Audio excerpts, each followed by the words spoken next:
ఇదే కదా స్క్రిప్ట్ దశలో మీ దగ్గరకు వస్తే ప్రొడ్యూస్ చేసేవారా? లేదు, హానెస్ట్గా చెప్తున్నాను కదా. ఎందుకంటే ఇది కథ చెప్పినప్పుడు దీన్ని ఎస్పెషల్లీ అమ్మాయి క్యారెక్టర్ టైమింగ్ అర్థం చేసుకోవడం చాలా కష్టం.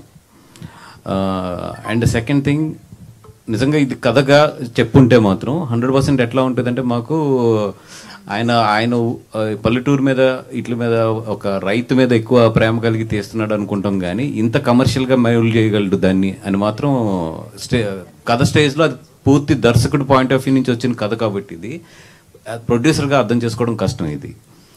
బట్ ఆ బ్యూటిఫుల్ లైన్ అవుట్ మెయింటైన్ చేశారు చూసారు, హానెస్టీ మిస్ అవ్వకుండా at the same time commercial touch ఇచ్చుకుంటూ వెళ్ళారు చూసారు, అది చాలా కష్టం. అంటే ఈ రోజుల్లో నేను అట్లాగా చూసేది ఎక్కువ శేఖర్ కమ్ముల గారి దగ్గర ఉంటుంది.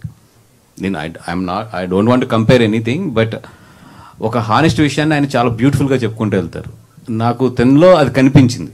అంటే ఒక స్టార్టింగ్ ఆఫ్ మన ఆనందం టైంలో శేఖర్ కమ్ముల గారు ఉంటారు చూసారు, అంటే చాలా క్యూట్గా చెప్తూ ఉంటారు, అట్ ది సేమ్ టైం ఆ కమర్షియాలిటీ మిస్ అవ్వకుండా వెళ్తూ ఉంటారు ఆయన. అట్లాంటిది నాకు ఆనందం టైంలో శేఖర్ కమ్ముల గారు ఆనంద్ సారీ ఆనంద్. నిన్న రేవంత్ రెడ్డి గారితో ఒక మీటింగ్ జరిగింది, దాని గురించి ఏమైనా చెప్తారా? ఎందుకంటే ఇండస్ట్రీలో ఉన్న సమస్యలన్నీ ఒక కొలుక్కొచ్చినట్టు అనిపిస్తుందా? అంటే నేను లేనండి, లాస్ట్ 2 days నుంచి ఇక్కడ లేను. ఈరోజు మార్నింగ్ వచ్చాను.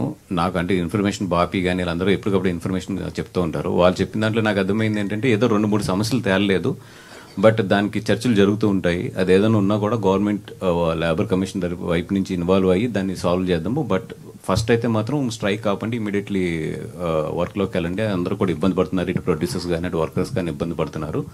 అట్లాంటి 2-3 విషయాలు ఏదన్నా కూడా వీల్ టేక్ కేర్ అనేది వాళ్ళు భరోసా ఇచ్చి ఇద్దరికి కూడా పంపించినట్టు తెలిసింది. దానివల్ల ఇప్పుడు రిజర్వ్ ఆల్మోస్ట్ షూటింగ్స్ అన్ని మళ్ళీ స్టార్ట్ అయిపోతున్నాయి. వాసు గారు, మీరు లాస్ట్ చాలా